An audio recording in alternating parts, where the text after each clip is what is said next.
Gajuwaka sub registrar Doddapaneni Venkaiah Naidu నివాసాల్లో Anisha చేపట్టిన దాడుల్లో భారీగా ఆదాయానికి మించిన ఆస్తులు వెలుగు చూస్తున్నాయి. విశాఖ, తిరుపతిలో ప్రత్యేక బృందాలు ఆయన బంధువులు, సన్నిహితుల ఇళ్లలో 9 చోట్ల సోదాలు చేపట్టారు.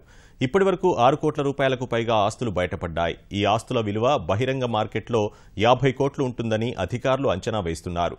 అనీషా దాడులపై మరింత సమాచారాన్ని మా ప్రతినిధి అందిస్తారు. గాజువాక సబ్ రిజిస్ట్రార్ దొడ్డపనేని వెంకయ్యనాయుడుకు సంబంధించి అనీషా అధికారులు ఉదయం నుంచి నిర్వహిస్తున్న సోదాల్లో పెద్ద ఎత్తున ఆస్తులు బయటపడ్డాయి. మొత్తంగా ఇప్పటివరకు అనీషా అధికారులు గుర్తించిన ఆస్తుల విలువ 6 కోట్ల రూపాయలకు పైగా ఉంటుందని తెలుస్తోంది.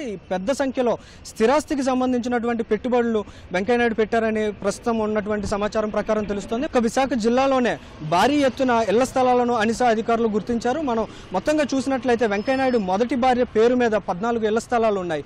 వీటిల్లో అడవివరం, కాపులుప్పాడ, నరవలో ఎక్కువ స్థలాలు ఉన్నాయి. ఒక్క నరవలోనే 12 ఇళ్ల స్థలాలు ఉండగా వీటిల్లో 1960 గజాల విస్తీర్ణం ఉన్నటువంటి ఇళ్ల స్థలాలు 2, 1130 గజాల విస్తీర్ణం ఉన్నటువంటి ఇళ్ల స్థలాలు మరో 2 ఉన్నాయి. వీటి విలువ ప్రస్తుతం మార్కెట్ విలువ ప్రకారం చూస్తే చాలా ఎక్కువగా ఉంటుందనేటువంటి అంచనాలు ఉన్నాయి. ఇలా మొత్తంగా మొదటి భార్య పేరు మీద ఉన్నటువంటి ఆస్తులతో పాటు వెంకయ్యనాయుడు పేరు మీద ప్రస్తుతం ఏదైతే ఆయన నివాసం ఉంటున్నారో ఈ అపార్ట్మెంట్లో ఉన్నటువంటి ఫ్లాట్ విలువే 54 లక్షలు ఉండగా అందులో ఆయన చేయించినటువంటి ఇంటీరియర్ విలువ మరొక 20 లక్షల రూపాయల వరకు ఉంటుందని ఇప్పటివరకు అనీషా అధికారులు అంచనా వేశారు. అయితే దీంతో పాటు చిత్తూరు జిల్లాలో కూడా పెద్ద సంఖ్యలో ఆస్తులు కూడబెట్టినట్లు తెలుస్తోంది. తిరుపతిలో 5 అంతస్తులో ఉన్నటువంటి లాడ్జిని ఒకటి అనీషా అధికారులు గుర్తించారు. అయితే ఈ లాడ్జి అతని బంధువుల పేరు మీద పెట్టి ఉంచారు. మొత్తంగా ప్రస్తుతం ఉన్నటువంటి అంచనాల ప్రకారం చూస్తే పెద్ద సంఖ్యలో స్థిరాస్తి నివాసాలను వెంకయ్యనాయుడు ఏర్పరచుకున్నటువంటి పరిస్థితి ఉంది.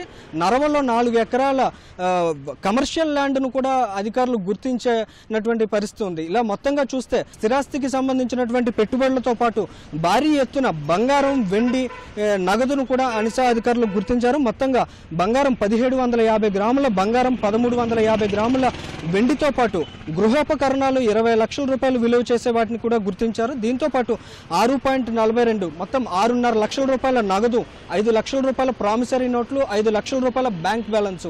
ఇలా మొత్తంగా చూస్తే ఇటు స్థిరాస్తి నివాసాలతో పాటు అటు బంగారం, నగదుకు సంబంధించినటువంటి ఆస్తులను కూడా భారీగా గుర్తించారు. మొత్తంగా ఇప్పటి వరకు ఉన్నటువంటి ఆస్తులకు సంబంధించినటువంటి వివరాలు ఇవి. దీంతో పాటు 2 కార్లను, ఒక బుల్లెట్ వాహనాన్ని కూడా అనీషా అధికారులు స్వాధీనం చేసుకున్నారు.